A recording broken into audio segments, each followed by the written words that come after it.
Les finances personnelles sont l'une des compétences de vie les plus importantes à maîtriser. L'objet de ce tuto est de montrer aux responsables de formation des institutions et des intervenants dans ce domaine comment réaliser des supports ludiques et interactifs à l'aide des activités de l'outil open source appelé H5P. Cet exemple est réalisé à l'aide de l'activité glisser-déposer de H5P. J'ai déjà produit un tuto très détaillé sur l'activité glisser-déposer. Dans ce tuto, nous allons découvrir les éléments essentiels de ce modèle. Il est très visuel et convient pour des utilisateurs qui ne sont pas très confortables pour lire de longs textes. Dans cet exemple, l'activité glisser-déposer est utilisée de manière autonome. Elle peut être aussi intégrée dans d'autres activités de H5P comme la vidéo interactive, présentation de cours, etc. Je vous laisse avec l'assistant vocal et je vous retrouve à la fin de cette vidéo. Vous pouvez créer cette activité avec Lumi Éducation ou LogiQuiz. Ce sont des applications qui permettent de créer, directement sur son ordinateur, sans connexion Internet, des activités de H5P. Mais, vous procéderez strictement de la même manière, si vous travaillez sur une plateforme distante, comme Moodle ou WordPress, Drupal, etc. L'activité glisser-déposer de ce modèle a été créée à partir d'ici qui est le hub H5P quelle que soit la plateforme que l'on utilise pour créer des activités H5P. Dans le premier onglet, appelé Étape 1, on trouve toutes les fonctionnalités sur l'image et la taille de l'arrière-plan.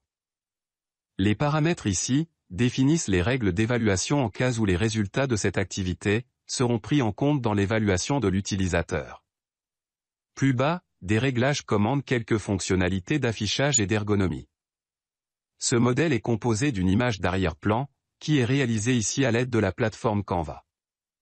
C'est dans les éléments d'activité que l'on trouve ce qu'il faut pour réaliser l'activité de glisser-déposer. Le premier élément et le plus important est la zone de dépôt. C'est l'endroit vers lequel on glisse une réponse parmi les différentes alternatives qui existent. Il peut y avoir une ou plusieurs zones de dépôt. Chacune porte un nom qui fonctionnera comme la question posée. Il y a ensuite des objets en format texte ou image. Ces objets formeront les réponses. Tous ces objets ont leurs propres éditeurs. L'éditeur de la zone de dépôt permet de nommer cette zone, de sélectionner les réponses correctes qui correspondent à cette zone, de régler l'opacité, de définir le nombre d'éléments qu'elle peut contenir, enfin d'activer l'alignement des objets à placer. On valide à chaque fois qu'une information a été modifiée ou ajoutée dans l'éditeur. L'éditeur de l'objet texte permet de l'identifier par un titre,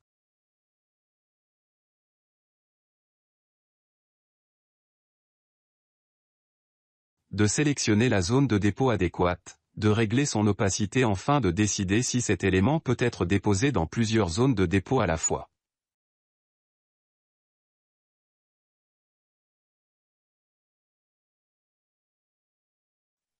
Les différents objets sont disposés dans le désordre. L'utilisateur déplace l'objet vers la bonne colonne. Un objet mal placé ne se fixe pas sur la colonne.